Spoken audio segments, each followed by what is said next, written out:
Setia Dakara TV. Dapatkan terus informasi seputar pendidikan, bisnis UMKM IKN, serta energi dan lingkungan. Dapatkan terus notifikasi dari YouTube channel Dakara TV. Jangan lupa subscribe, like, comment, and share YouTube channel ini. UMKM semangat, UMKM maju, Dakar terus sukses.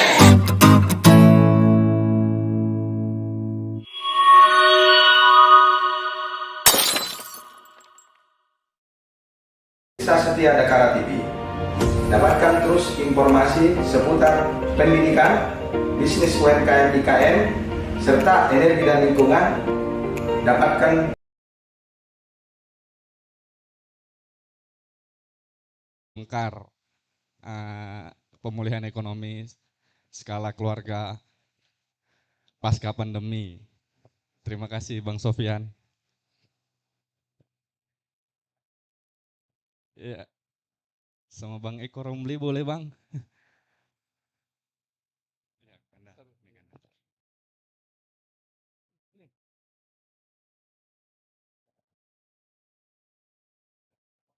Ya, iya Bang, Bang Eko Romli. Bang Eko Romli? Enggak Bang.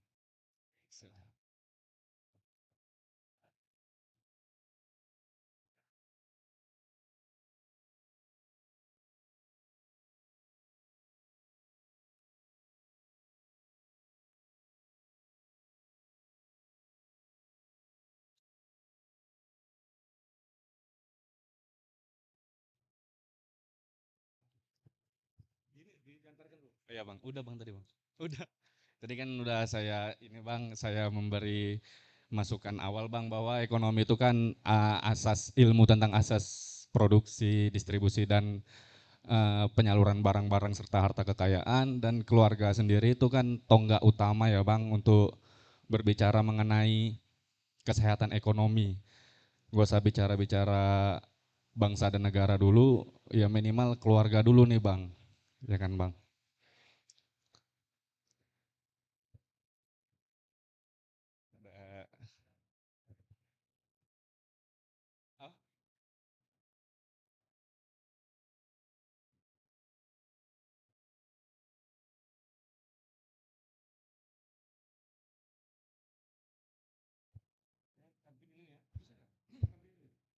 Ada oh, bisa. Oke.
Ya Bang, untuk itu saya persilakan Abang untuk ya memberi masukan lah Bang tentang pemulihan ekonomi skala keluarga pasca pandemi ini Bang, dalam sektor pertanian khususnya Bang. Terima kasih. Baik, terima kasih. Bismillahirrahmanirrahim. Assalamualaikum warahmatullahi wabarakatuh. Selamat siang dan salam sejahtera buat kita semua, Pak Ketua DPCH IPB Kabupaten Bogor yang saya hormati dan pengurus, kemudian Dewan Pengawas, Dewan apa lagi yang ada? Dewan Pengawas, Dewan Pakar atau Dewan apa dan sebagainya lah.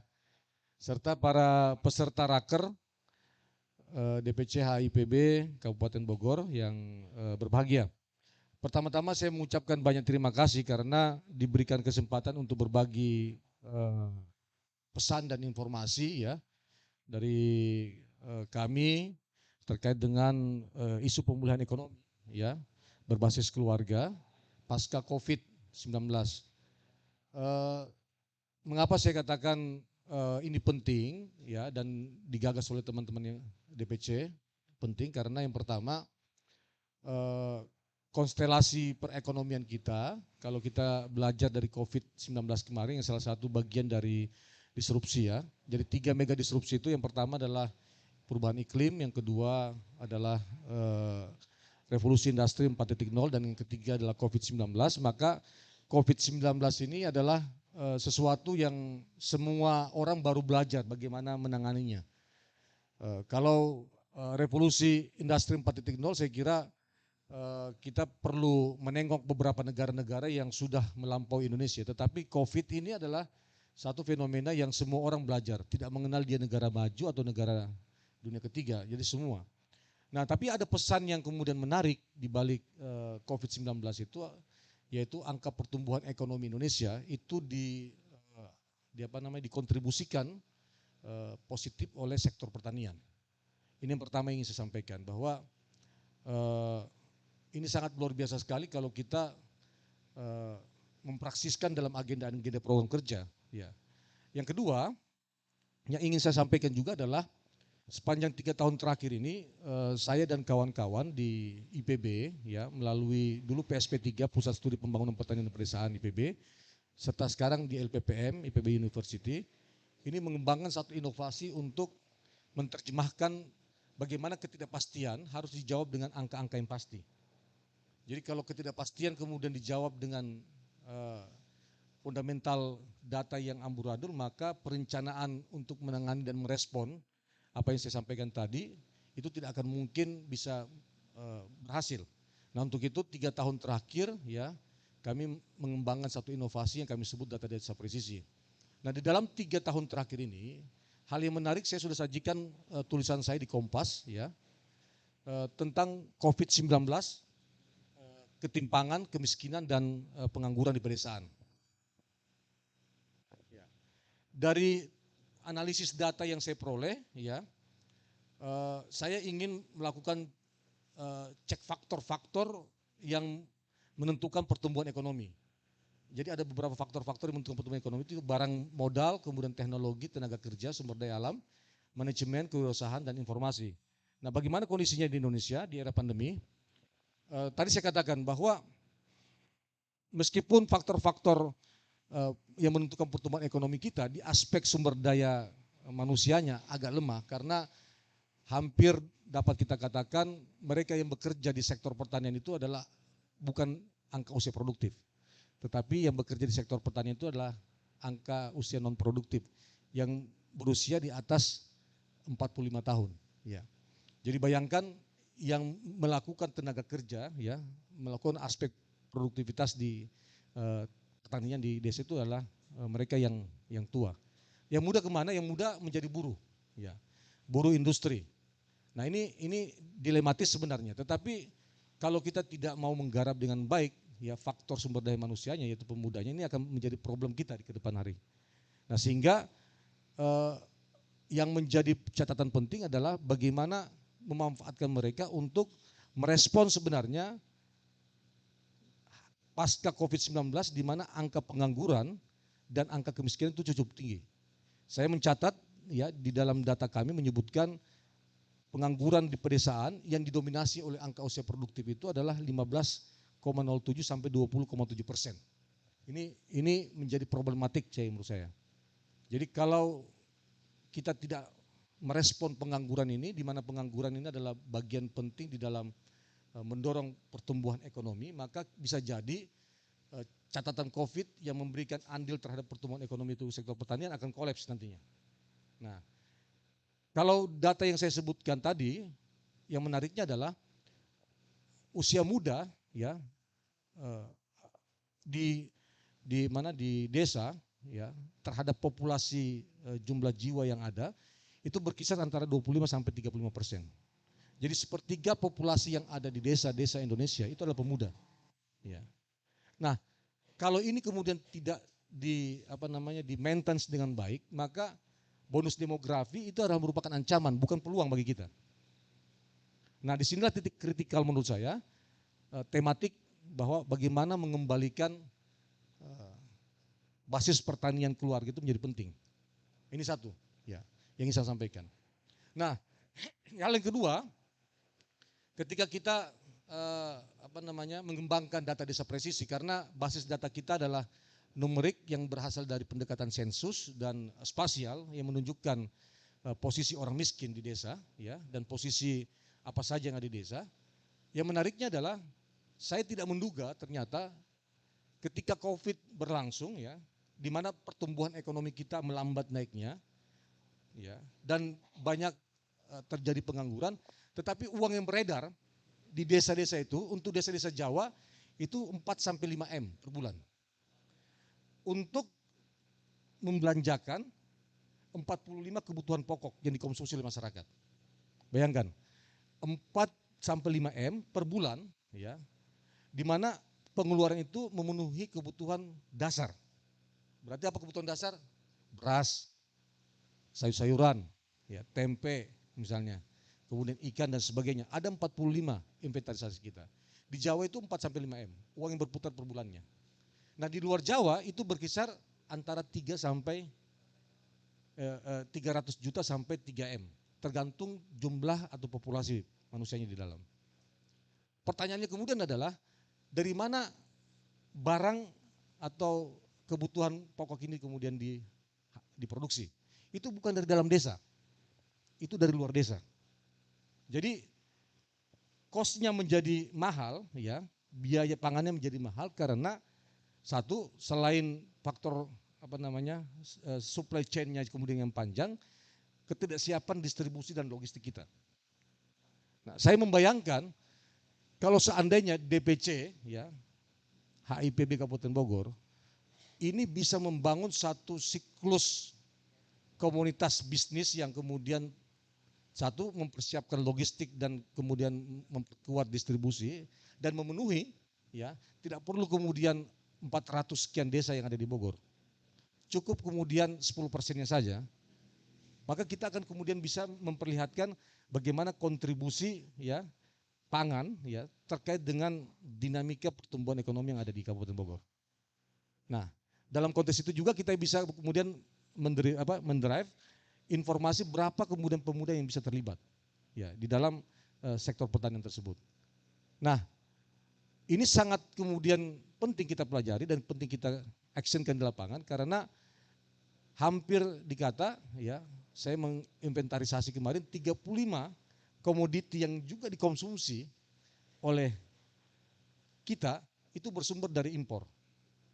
Nah, padahal semua kebutuhan-kebutuhan yang saya list 45, ya, 45 kebutuhan pokok yang dikonsumsi masyarakat itu bisa kita hasilkan dari desa itu sendiri. Cuman memang harus diperhatikan adalah tipologi desanya.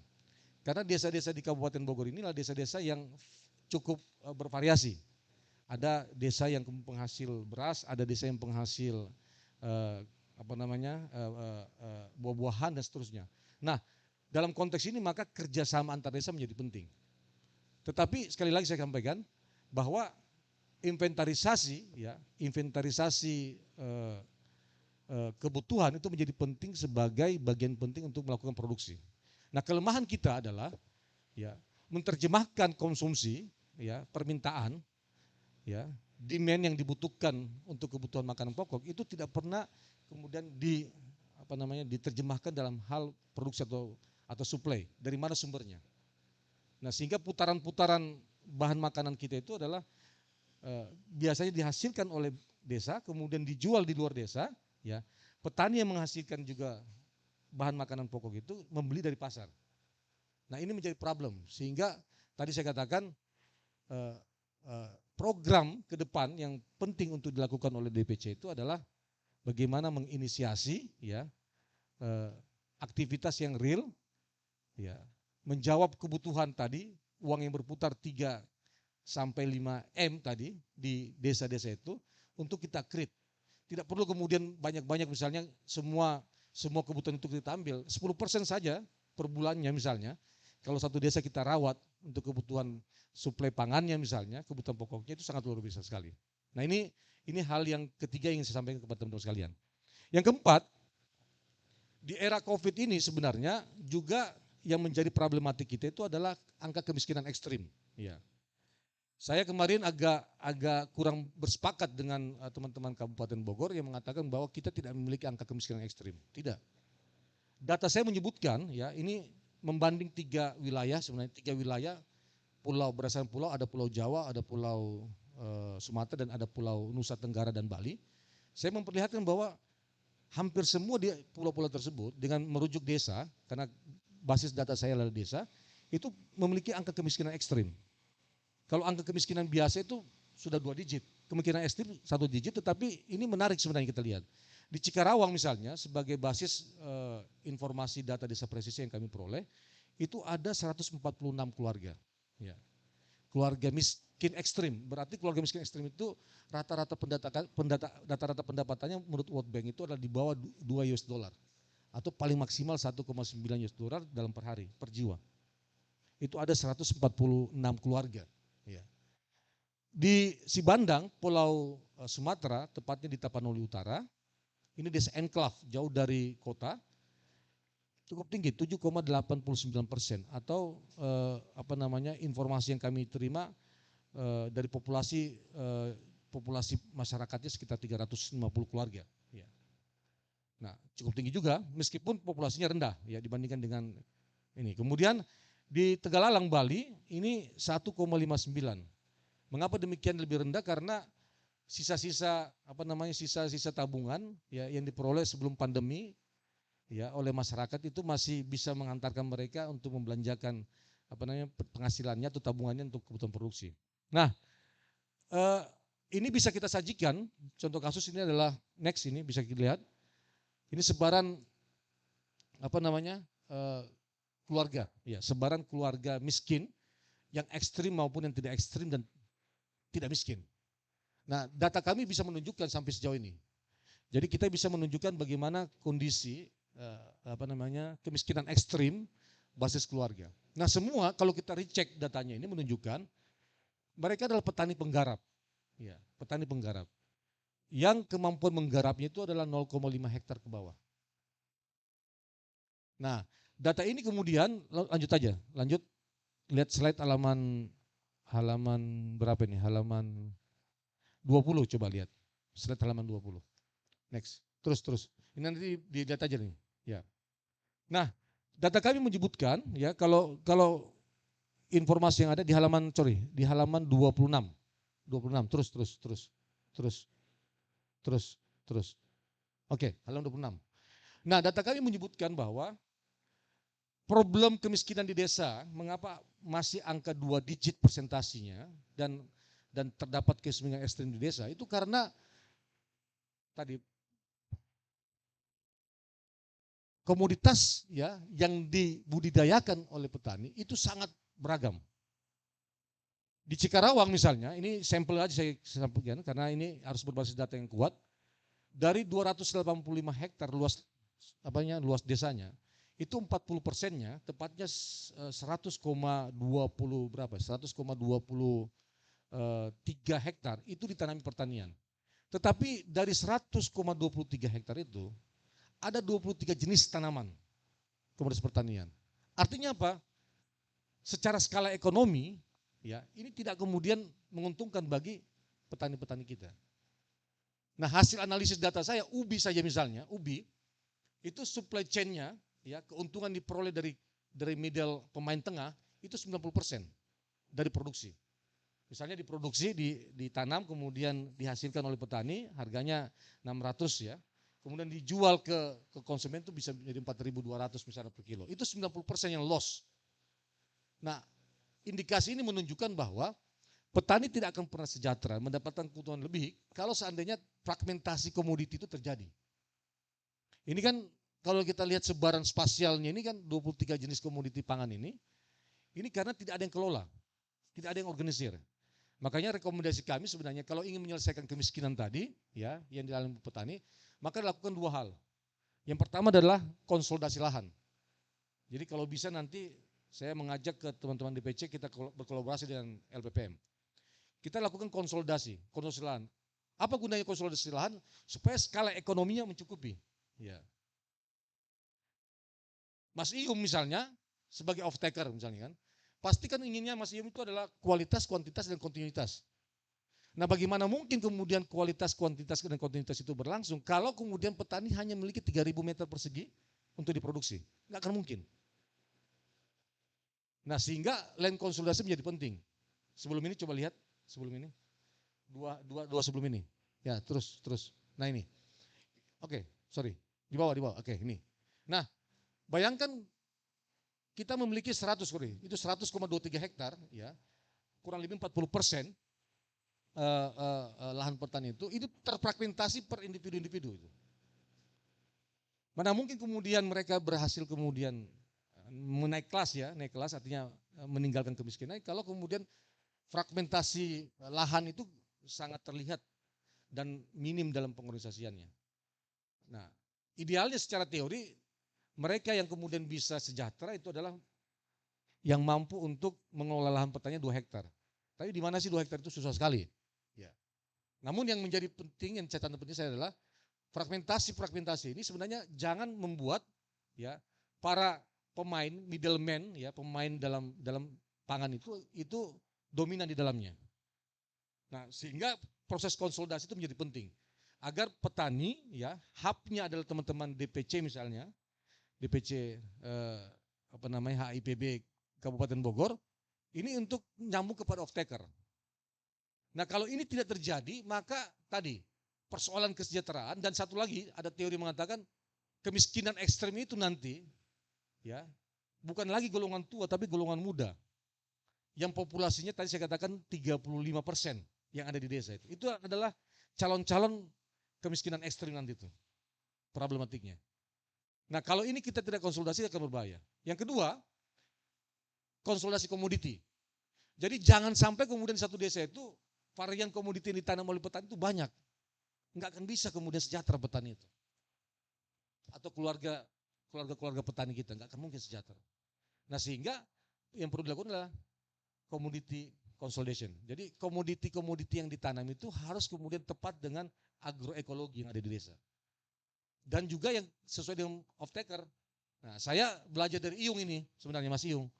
Di Cikarawang itu saya sudah konsultasikan ada 10 orang pemuda yang mengelola lahan sekarang itu 7.000 aja, 7.000 tetapi pepaya dan ubi. Dan itu langsung kemudian off takernya. Daya pendapatan yang diperoleh itu sangat luar biasa sekali. Ya. Nah, dalam konteks itu program yang kemudian perlu dilakukan oleh teman-teman HIPB ya khususnya di DPC Kabupaten Bogor tidak perlu banyak-banyak kalau menurut saya. Kita buktikan aja bahwa lokusnya itu adalah pemuda ya. Kita organisir pemuda yang 35% populasinya yang ada di desa yang calon target kemiskinan ekstrem itu ya. Untuk kita dekatkan dengan apa? Dengan pertanian. Nah, DPC dan IPB menyiapkan off taker. Saya yakin Mas Iyung ini banyak jaringannya. Apalagi memanfaatkan nama IPB-nya nih. Nama IPB-nya. Nah, saya ingin berbagi informasi ya kepada teman-teman sekalian. Kemarin saya ikuti Muktamar Ijmi. Ternyata apa? Di Badan Pengelola Keuangan Haji BPKH itu ada dana ya yang bisa dioptimalkan untuk ekonomi kerakyatan umat ya. Itu 176 triliun. Yang sama sekali ini belum goyang ya. Nah, kalau seandainya kemudian kita organisir misalnya pemuda desa Karang Taruna ya, ormas-ormas misalnya yang kemudian punya ini, saya sih enggak utopis mengatakan bahwa tadi 35 komoditi impor pangan itu kita bisa peran stop ya. Karena yang menariknya lagi adalah, ya, kenapa saya konsen kepada pemuda? Coba lihat di slide berikutnya itu, Mas. Setelah ini, next. Nah, ini persoalan masalah kepemudaan kita ini. Ini kasus Cikarang tapi hampir terjadi di semua. Nah, lima kasus ini, ya, 5 masalah ini berangkat dari sebelum ini. Coba saya bisa mengukur terus. Nah, ini, oke, ini sebelum ini. Nah, ini sebelum ini, oke, ini. Nah, di Kemenpora kebetulan saya lagi mensupport mereka agar mentransformasikan datanya dari data BPS ke data desa presisi. Saya bisa menunjukkan bahwa indeks pembangunan pemuda itu bisa dihitung sampai level RW. Karena kita punya datanya, ya. Tetapi yang menariknya sebenarnya domain pembentuk indeks ini yaitu pendidikan, kemudian kesehatan dan kesejahteraan, kemudian ketenaga kerjaan, terus partisipasi dan kepemimpinan, gender dan diskriminasi. Itu dari 5 domain hanya 1 yang kemudian domainnya tidak merah atau hijau, yaitu kesehatan dan kesejahteraan. Jadi kesehatan itu maksudnya itu adalah fisiknya, ya, fisik, kemudian penyakit yang diderita relatif tidak penyakit yang berbahaya. Selebihnya itu pendidikan, ya, sebagai basis kemiskinan itu, ya, itu merah 49,73 poin. Ketenaga kerjaan, kemudian partisipasi juga kemudian merah. Artinya apa? Kalau ini dibiarkan, maka bonus demografi tadi yang saya sebutkan tadi itu merupakan ancaman, bukan peluang. Bukan peluang. Lanjut. Nah, dari 5 domain aspek ini kemudian kita bisa melihat faktor-faktor yang menyebabkan indeksnya itu di angka 50 poin ke bawah. Yaitu yang pertama, seperti yang terjadi di Cikarawang, lanjut, ya. Yaitu pengangguran terbuka pemuda. Ini banyak sekali. Terus, Mas. Kemudian yang kedua adalah rendahnya pemuda yang mengikuti kegiatan sosial kemasyarakatan. Nah, KNP ini, kebetulan teman-teman KNP ini harus dibujuk ini pemuda. Karena apa? Organisasi kan tempat untuk melatih leadership dan kepemimpinan atau mengenal situasi dan kondisi yang ada. Nah, ini lemah yang terjadi. Kemudian yang ketiga, rendahnya pemuda yang aktif dalam organisasi kemasyarakatan. Yang keempat, minimnya pemudi yang sedang menempuh pendidikan tingkat SMA. Saya agak terkejut, ya, dari 12 desa lingkar kampus setelah saya DDP, hanya 2 desa, ya, 1 desa dan 1 kelurahan, ya, yang pemudanya di atas 18 tahun itu menyelesaikan pendidikan SMA di atas 50%. Selebihnya di bawah 50%. Nah, indikasi ini menunjukkan bahwa SDM kita lemah. Tetapi jangan takut, ini bisa kita kawal dengan vokasi. Maka kemudian agenda yang harus dilakukan oleh teman-teman DPC ini adalah selain mendekatkan pemuda dan pertanian, ya, ke dalam sektor pertanian dan memastikan ekonomi berjalan. Yang kedua adalah pendidikan vokasi. Nah, DPC harus membuat program vokasional. Vokasional ini tidak perlu kemudian formal-formal datang ke kampus IPB kemudian ikut kuliah, tidak perlu itu. Yang perlu dilakukan pendidikan vokasi itu adalah mentransfer inovasi yang dimiliki oleh IPB kepada pemuda.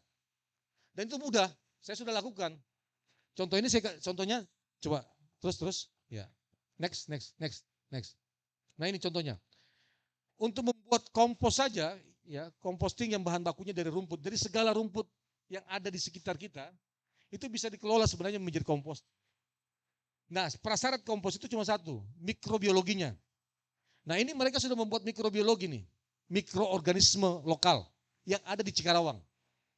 Mereka buat sendiri, kemudian mereka starternya untuk melakukan fermentasi untuk kompos.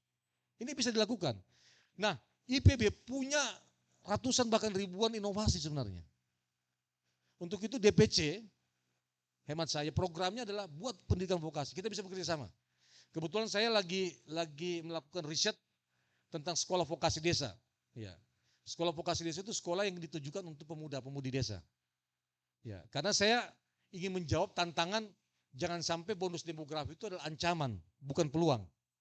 Nah, karena populasinya cukup lumayan tuh, 35%. Nah ini yang saya rebut sebenarnya. Konsolidasikan agar kemudian mereka punya. Tidak perlu kemudian selesai SMA, oke, karena itu realitasnya dan susah. Kemudian kita sekolahkan lagi dengan paket belajar, ya, paket change dan sebagainya. Tetapi pendidikan vokasi saja, karena mainstream yang diinginkan oleh pemuda itu kan sebenarnya ketika dia kerja, ada hasil keringat yang dia peroleh dari kerja yang dilakukan. Berarti kan ada nilai ekonominya. Nah tadi sangat sesuai tadi bahwa dekatkan dia dengan pertanian. Nah yang ketiga ya yang ingin saya sampaikan, saya lompat-lompat aja tapi bahannya ini bisa dilihat, bisa dibaca. Nah semuanya itu harus dikemas dengan lanjut. Ya, sistem digital ini harus ada nih. Karena mau tidak mau ke depan ya menurut hemat saya digitalisasi itu adalah satu keniscayaan. Jadi mumpung pemuda-pemudi kita sekarang di desa ini ya, ini sudah sangat familiar dengan digital communication ya, maka manfaatkan era 4.0 ini untuk dikembangkan dalam sektor ekonomi. Jadi keluarga yang dimaksudkan dengan tema ini menurut saya kita lebih kerucutkan adalah pemudinya. Jangan lagi orang tuanya. Tidak ada harapan dari orang tua sekarang.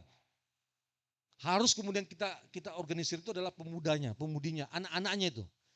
Anak-anaknya. Ini KNPI sangat punya peran penting ini. Dan Hibda, mana Hibda? Hibka. Nah, Hibka ini penting ini. Nah, karena begini, startup itu begini menurut saya.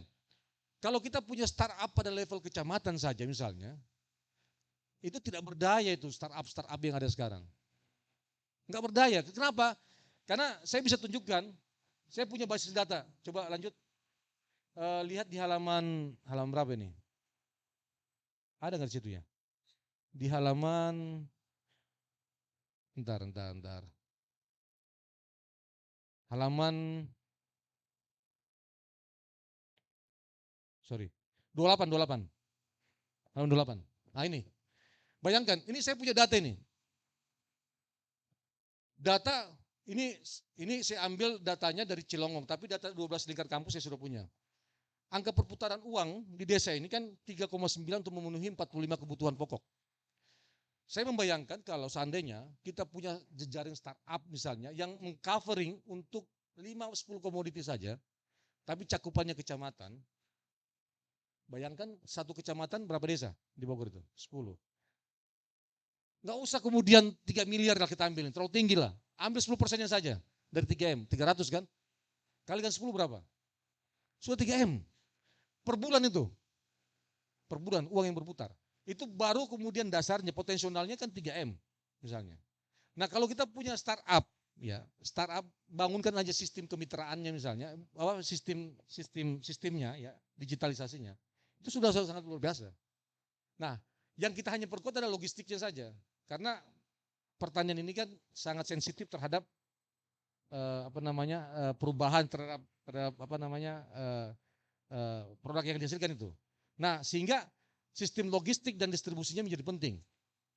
Nah, kalau ini kita berdayakan menurut saya, maka sangat sungguh luar biasa, ya. Dan kita memberikan satu contoh atau lesson learning kepada publik bahwa kita tidak perlu kemudian impor, kita tidak perlu kemudian memikirkan suplai pangan sebenarnya kalau kita bisa memanfaatkan potensial yang ada di desa. Jadi kesimpulan saya sebenarnya yang ingin saya sampaikan dan ingin saya provokasi teman-teman di DPC HIPB ini, udah nggak usah muluk-muluk programnya. Kalau program keorganisasian tetap jalan, misalnya rapat harian, kemudian rapat kerja, kemudian musdanya atau muscapnya jalan aja enggak apa-apa. Tetapi harus ada agenda real. Karena ke depan itu yang kemudian orang akan melihat. Nah, agenda real itu untuk aktivitas pemulihan ekonomi berbasis keluarga, maka kita tidak bisa mengandalkan banyak kepada orang tua. Yang kita bisa mengandalkan kepada anak mudanya. Nah, populasi 35% dari total populasi penduduk yang ada di setiap desa itu harus kita manfaatkan. Tidak perlu kita ambil 35%-nya. 10%-nya saja. Kalau itu kita gerakan, maka dengan mudah akan terkonsolidasi dengan baik. Itu yang pertama. Jadi dekatkan pemuda sebagai subjeknya kepada pertanian. Karena pertanian yang kemudian memberikan bukti kepada kita bahwa COVID-19 ini sektor yang memberikan pertumbuhan ekonomi selain komunikasi adalah pertanian. Itu pertama. Yang kedua, fokus untuk sekolah vokasi, Pak Ketua. Jadi arenanya banyak, nanti kita kerjasamakan. Ya, bisa lah.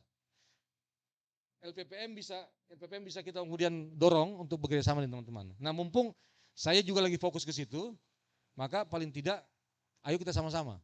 Kita sama-sama. Jadi saya punya program tentang sekolah vokasi, ya. Dan ini sudah kita berlangsung di mana di Sigi kemarin hanya mendorong satu komoditi saja yaitu sapi.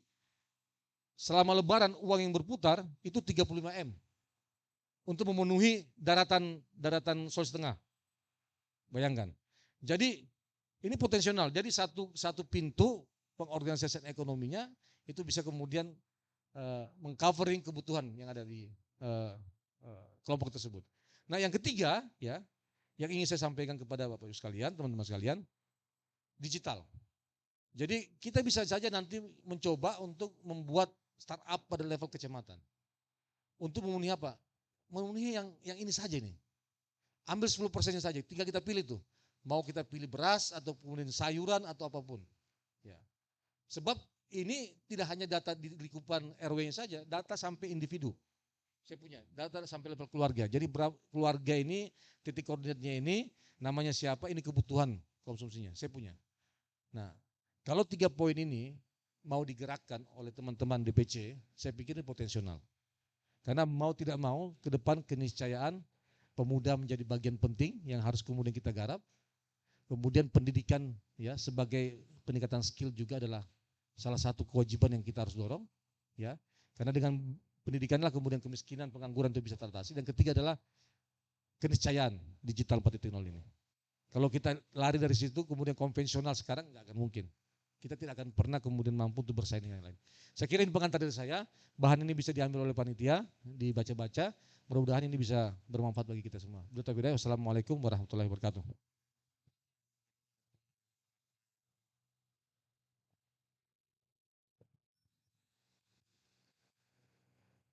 Ya, terima kasih atas pengantar diskusinya kepada Bang Sofyan Saf. Saya ucapkan terima kasih. Untuk para peserta, ada yang ingin bertanya tentang pemulihan ekonomi skala keluarga pasca pandemi ini? Saya buka untuk 2 penanya dulu. Ya, Bang, silakan. Iya, tapi enggak.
Baik.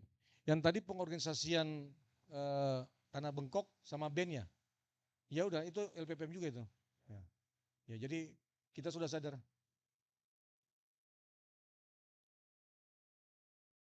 Ya,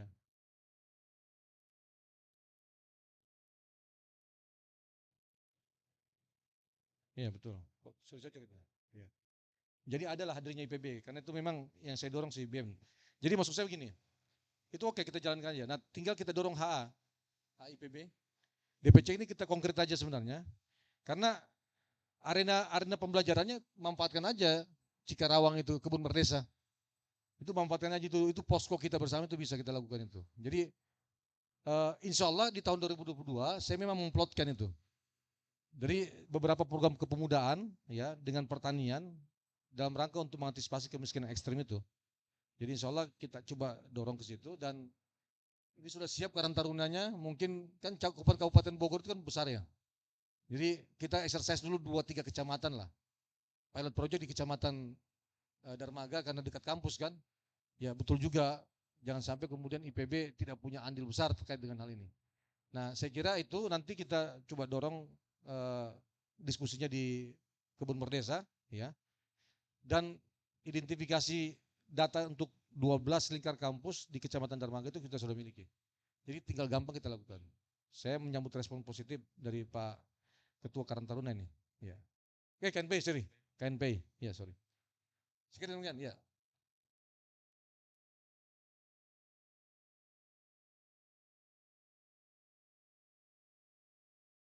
Kita berhenti sejenak dulu karena mendengar kumandang azan.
Ya, terima kasih. Setelah mendengar kumandang azan, kita lanjutkan kembali diskusi ini.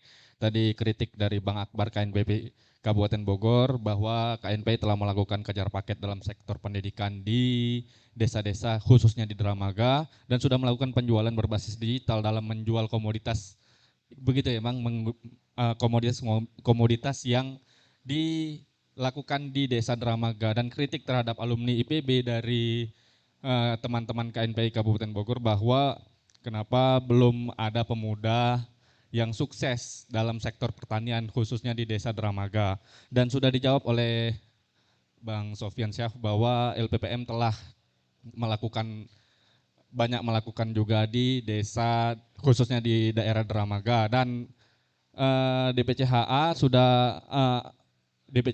akan melakukan bekerja sama dengan KNPI dan LPPM BPB untuk memajukan desa-desa yang skala kecilnya desa-desa di daerah Dramaga. Dan untuk pertanyaan selanjutnya ada lagi yang ingin menanyakan sebelum kita istirahat dan melanjutkan ke rapat kerja? Ya, Kanda, Bang Yung. Assalamualaikum warahmatullahi wabarakatuh. Terima kasih moderator. Alhamdulillah ini menarik sekali tadi yang paparan yang disampaikan oleh Kanda kita. Mungkin saya hanya ingin mengkonkretkan saja mungkin ini Kanda. Kira-kira instrumen apa yang nanti akan kita jalankan untuk agar semua yang tadi kita dan tidak kita dengar tadi itu menjadi sebuah kegiatan yang nyata dan real, terutama masalah digitalisasi ini Kanda. Nah, saya ada contoh konkret ini di Ciomas. Di Ciomas ini ada yang namanya Cimart, Ciomas Mart. Nah, Cimart ini terutama di kompleks saya itu sebagian warga berbelanja pada hari tertentu Sabtu Minggu, itu belanjanya di Cimart itu. Jadi semua warga boleh share di situ. Produknya macam-macam, semuanya ada.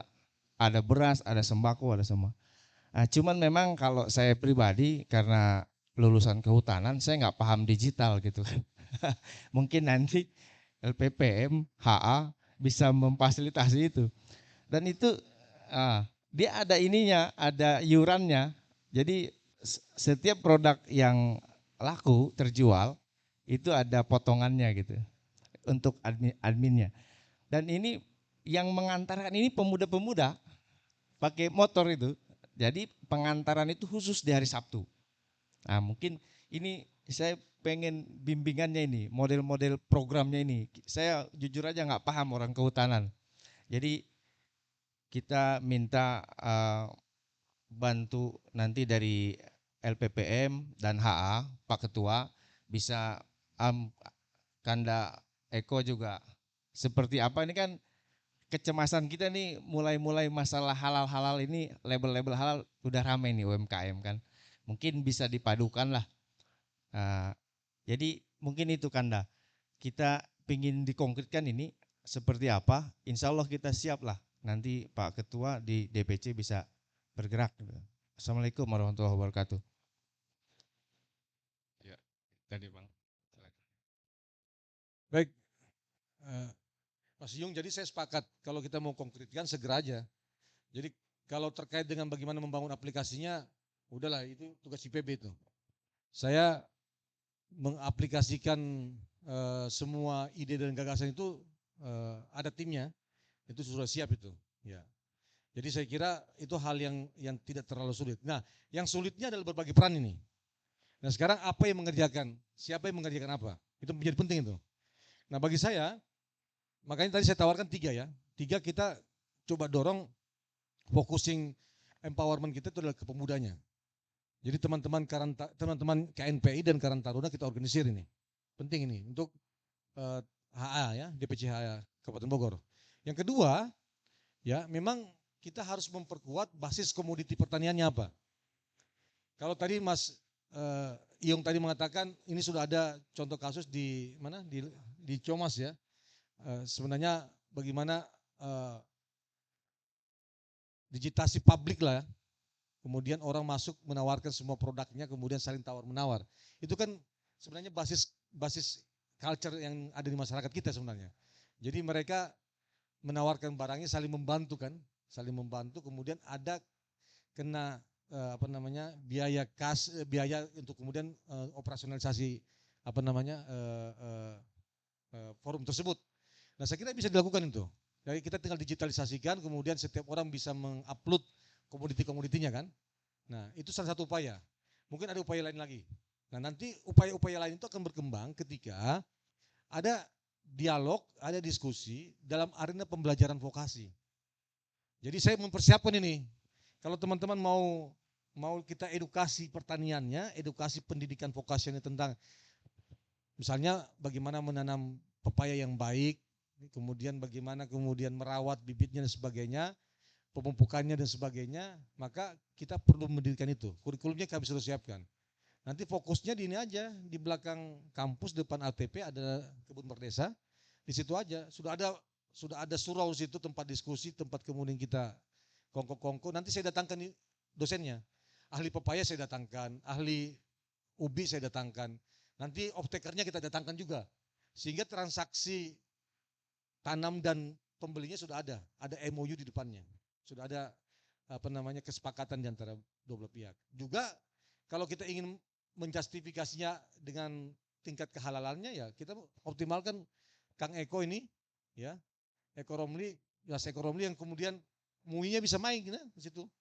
Ya, jadi lebih kuat lagi justifikasinya kita.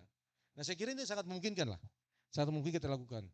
Nah, bagaimana pembiayaannya? Udahlah, nanti kita carikan. Saya sekarang lagi berkomunikasi dengan Kemenpora. Kemenpora itu di tahun 2022 akan memiliki satu program yang bernama Sentra Pemberdayaan Pemuda Desa dan Kelurahan. Nah ini kita bisa masuk ke sini. Karena kita real. Nanti kerjasama institusinya itu adalah LPPM IPB, kemudian DPCH IPB dengan Karang Taruna, dengan KNPI, Kabupaten Bogor. Ini bisa dilakukan. Saya kira real ini. Nah off takernya, saya pikir IPB banyak sekali nih jaringannya. Nah kalau yang pepaya kemudian ubi sudah ada nih off takernya nih. Ya. Ya, ternak jangkrik, ya. Ya, tinggal kemudian dicarikan off takernya agar kemudian tadi middleman-nya tidak banyak gitu. Jadi Anda pemudanya itu langsung berkomunikasi dengan para off taker. Mas Iung juga saya kira jahe, dia off taker jahe juga kan. Sangat banyak sekali. Sekarang ada nggak kemauan? Nah, kemauan ini tidak bisa dikerjakan sendiri-sendiri. Harus kita kolaborasi. Nah, saya tantang mulai tahun 2022 kita bisa mulai bertiga. Jadi IPB, LPPM, kemudian teman-teman KNPI dan DPCH IPB. Saya kira demikian Mas Iung. Terima kasih. Ya. Ya, untuk satu penanya lagi, Ibu, silakan.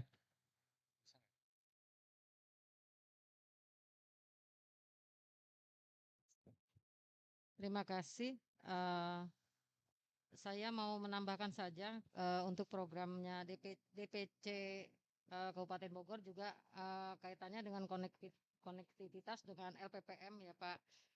Saya Hangesti, kebetulan saya juga tinggalnya di Desa Cideng Ilir, artinya banyak kegiatan desa yang saya perhatikan dan saya melihat ketika para pemuda membangun dari hulu sampai ke hilir memang itu yang diharapkan.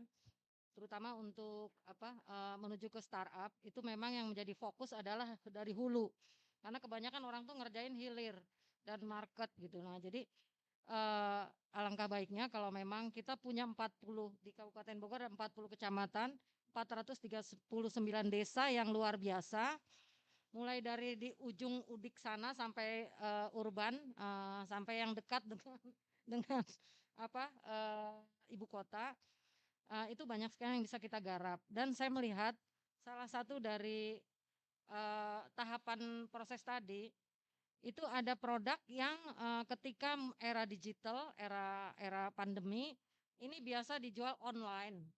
Mereka tidak bisa masuk karena tidak ada sertifikasi, tidak ada PIRT, tidak ada halal, tidak ada legalitas. Nah, mungkin itu salah satu juga yang perlu diperhatikan karena seberapa bagus pun produk kalau tidak ada legalitas dia nggak bisa jualan.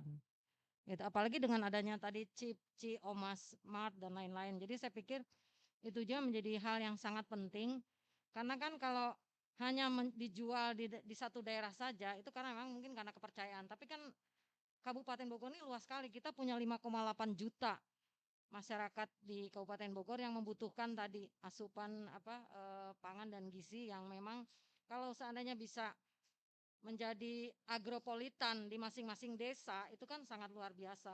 Jadi saya pikir peran alumni sangat penting dan saya berharap bukan hanya KNPI atau Karang Taruna, kita di IPB punya pramuka. Karena pramukaan kami juga kebetulan saya juga ada di Kabupaten Bogor untuk pramukanya. Jadi kita punya motor penggerak di desa-desa. Jadi saya pikir teman-teman himpunan alumni bisa menggait pramuka baik itu di IPB maupun di Kuarcap karena mereka masing-masing sudah ada pos-posnya dan mereka bisa menjadi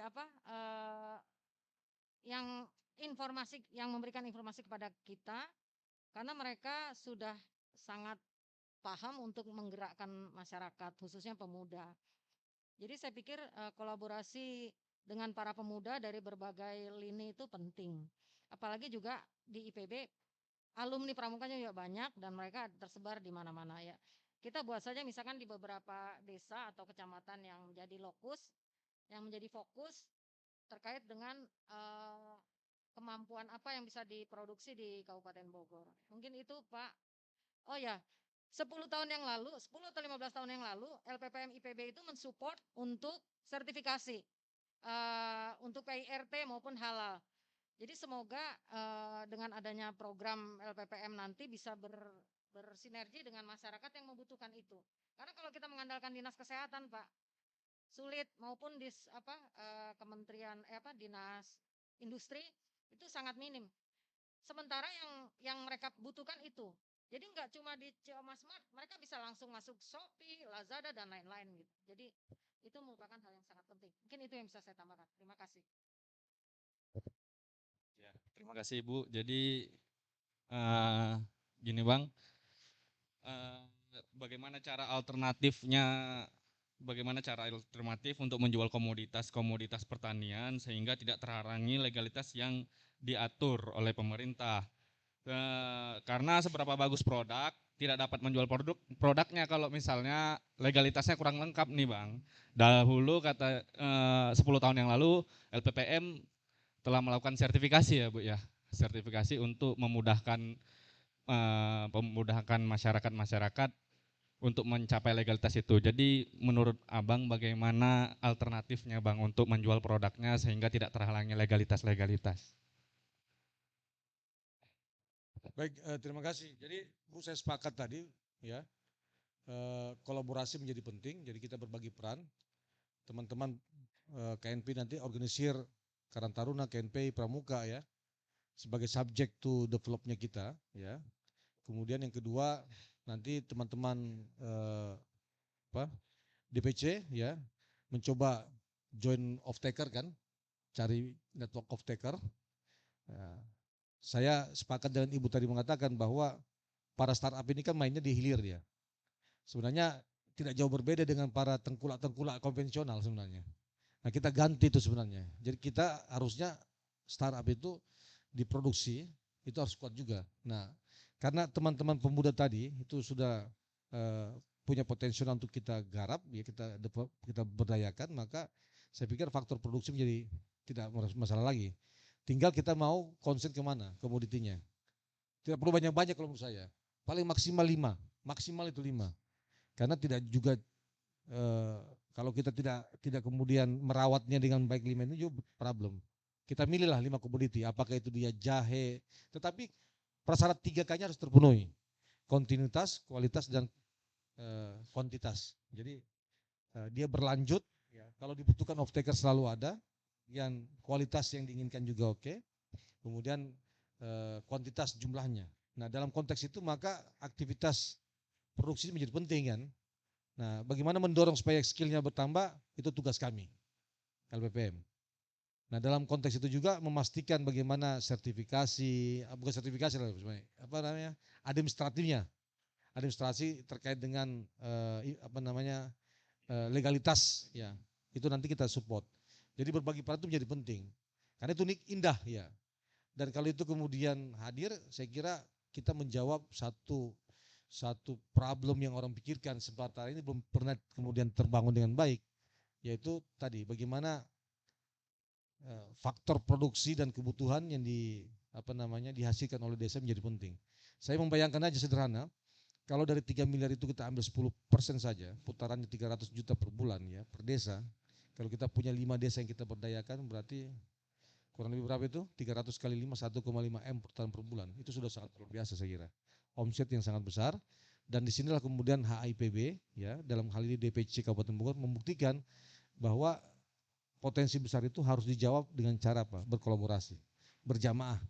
Ya, makanya kita disuruh salat berjamaah itu saling berbagi peran sebenarnya di dalamnya. Saya kira demikian dari saya. Terima kasih. Untuk terakhir sekali, ada yang ingin ditanyakan kembali ya? Bang Refli, wah, atau ke depan Bang, atau Teh, boleh di tempat. Satu menanya terakhir sebelum kita istirahat, sholat dan makan. Pertanyaan terakhir.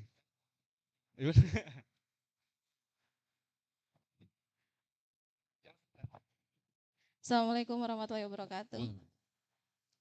Terima kasih. Tadi saya sangat antusias sekali ketika Kanda memperlihatkan data ya per kecamatan, bagaimana kita bisa bisa berkontribusi lah ketika perputaran di kecamatan itu sangat besar gitu ya. Tapi balik lagi apa yang disampaikan sama Kanda ketika Kanda bilang startup itu suatu keniscayaan. Kita kan berarti harus berpikir ke arah sana ya Kanda ya. Nah, yang sekarang saya melihat kondisinya nih ya, terutama di HA ini gitu kan.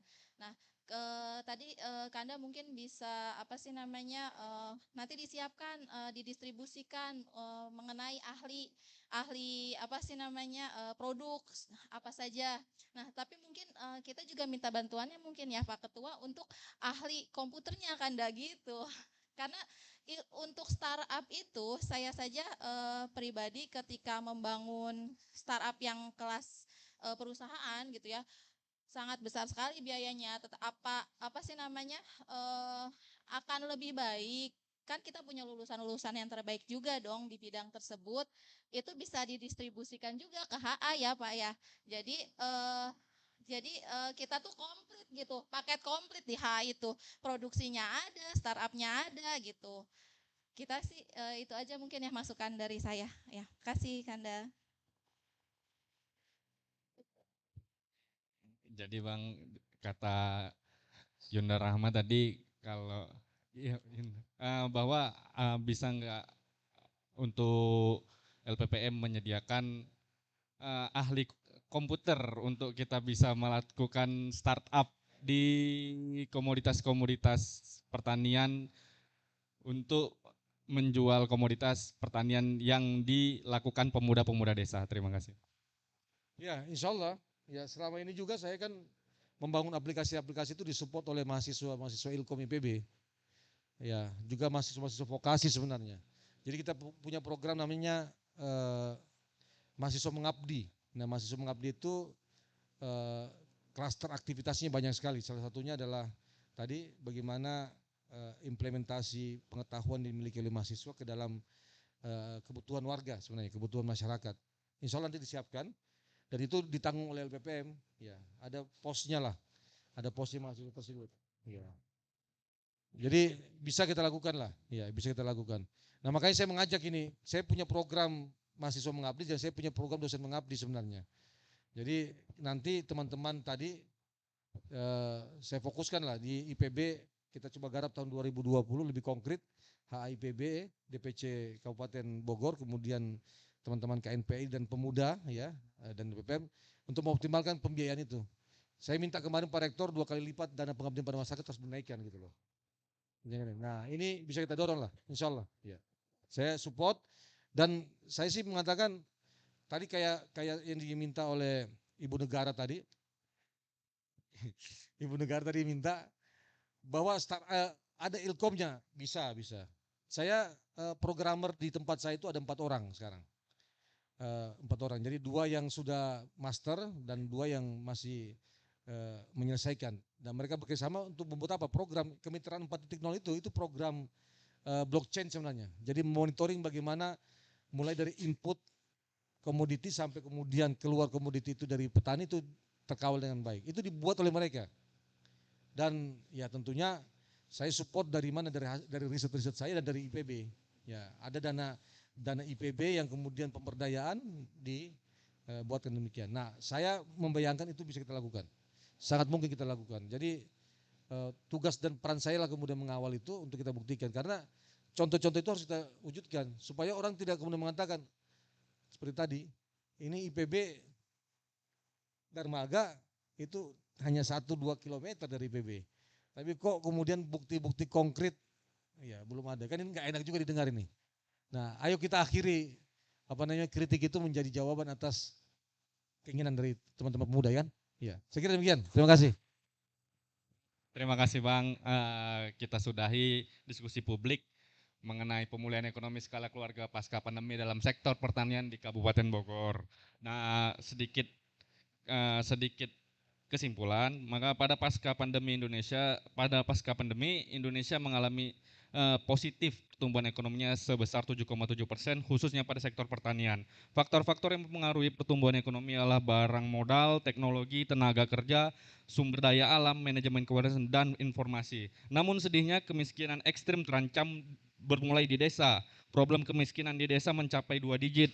karena komunitas yang beragam sehingga secara ekonomi tidak sangat menguntungkan. Dalam diskusi ini dua hal untuk meretas kemiskinan sektor pertanian, yaitu konsolidasi lahan dan konsolidasi kebutuhan komoditas. Pemuda di Indonesia menjadi ancaman tersendiri mulainya kemiskinan ekstrim disebabkan pengangguran yang terbuka dan rendahnya kesadaran terhadap keluhan di masyarakat.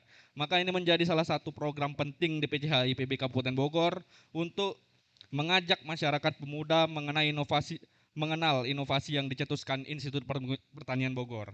Yang konkret dapat dilakukan adalah pertama memfokuskan pemuda desa, kedua memperkuat basis komoditas desa, dan yang ketiga mendigitalisasi komoditas desa untuk diketahui khalayak masyarakat banyak. Itu aja yang bisa kami sampaikan. Ya terima kasih. Ya silakan. Sedikit masukan dari Ketua DPCHA Kabupaten Bogor, Bapak Muhammad Kadir. Ya. Bismillahirrahmanirrahim. Luar biasa diskusi kita kali ini. Terima kasih Bang Sofyan. Satu hal yang sangat menarik ya, bahwa 35% populasi di Kabupaten Bogor itu ya Bang ya, itu adalah pemuda. Dan pemuda itu salah satu yang potensial masuk ke dalam kemiskinan ekstrim. Nah ini berarti targetnya jelas bahwa memang kita harus menggarap pemuda nih. Jadi saya katakan bahwa Himpunan Alumni DPC Kabupaten Bogor kita siap berkolaborasi dengan pemuda di lingkar kampus, dengan KNPI. Tadi Bu Ngesti juga kebetulan di Pramuka ya, di IPB maupun di Kabupaten Bogor. Juga dengan IPB. Tadi Pak Sofyan sudah menyatakan kita siap memfasilitasi ada base camp di belakang kampus di Kampung Berdesa. Saya kira kita mulai menapaki tahun baru ini 2022 dengan kolaborasi yang positif untuk IPB dan Kabupaten Bogor. Demikian dari saya. Terima kasih sekali lagi, diskusi yang menarik dan kita perlu segera eksekusi. Terima kasih Bapak Ketua DPCH Kabupaten Bogor, dan itu saja tadi. Terima kasih pemaparannya yang diberikan oleh Abang Sofyan Syaf yang udah mengetuk hati dan pikiran kita untuk membangun desa-desa yang minimal di sekitar kampus kita, kampus Institut Pertanian Bogor. Ya itu saja yang ingin saya sampaikan. Mohon maaf bila ada salah-salah kata karena kesalahannya milik saya dan kesempurnaannya milik Tuhan Yang Maha Esa. Billahi taufiq wal hidayah. Wassalamualaikum warahmatullahi wabarakatuh.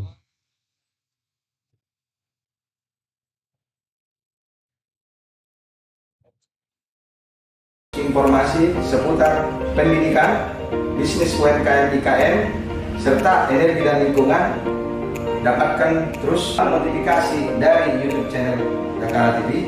Jangan lupa subscribe, like, comment, and share YouTube channel ini. UMKM semangat, UMKM maju, dapat terus sukses.